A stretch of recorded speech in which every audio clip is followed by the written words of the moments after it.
அஸ்ஸலாமு அலைக்கும் வரஹ்மத்துல்லாஹி வபரகாத்துஹு. நம்மள பலர் சில சூழ்நிலைகள்ல ஒரு இடத்துல இருந்து இன்னொரு இடத்துக்கு பிரயாணம் செய்கிறோம். வெகு தூரம் செல்லக்கூடிய பிரயாணத்துல கடமையான தொழுகைக்கான நேரம் வரும்போது நம்ம பிரயாணத்துல இருக்கிறத காரணம் காட்டி தொழுகைக்கு விடுமுறை விட்டுடுறோம்.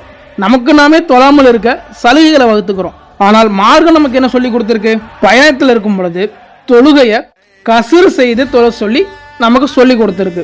அனஸ் ரலியல்லாஹு அன்ஹு அவர்கள்கிட்ட கசர் தொழுகையை பற்றி கேட்கும் பொழுது நபி ஸல்லல்லாஹு அலைஹி வஸல்லம் அவர்கள் 3 மைல்களோ அல்லது 3 பர்சக் அளவுள்ள இடத்திற்கோ பயணம் செய்யும் பொழுது 4 ரக்காத் தொழுகைகளை 2 ரக்காத் தொழுகைகளாக சுருக்கி தொழுவார் அப்படின்னு சொல்றாங்க.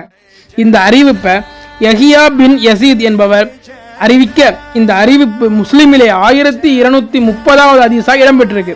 இந்த ஹதீஸ்ல இடம்பெற்றிருக்கிற மாதிரி 3 பர்சக் அப்படிங்கிறது 9 மைல்களை குறிக்கும். அப்படின்னா சுமார் 25 கிலோமீட்டர் தூரம்.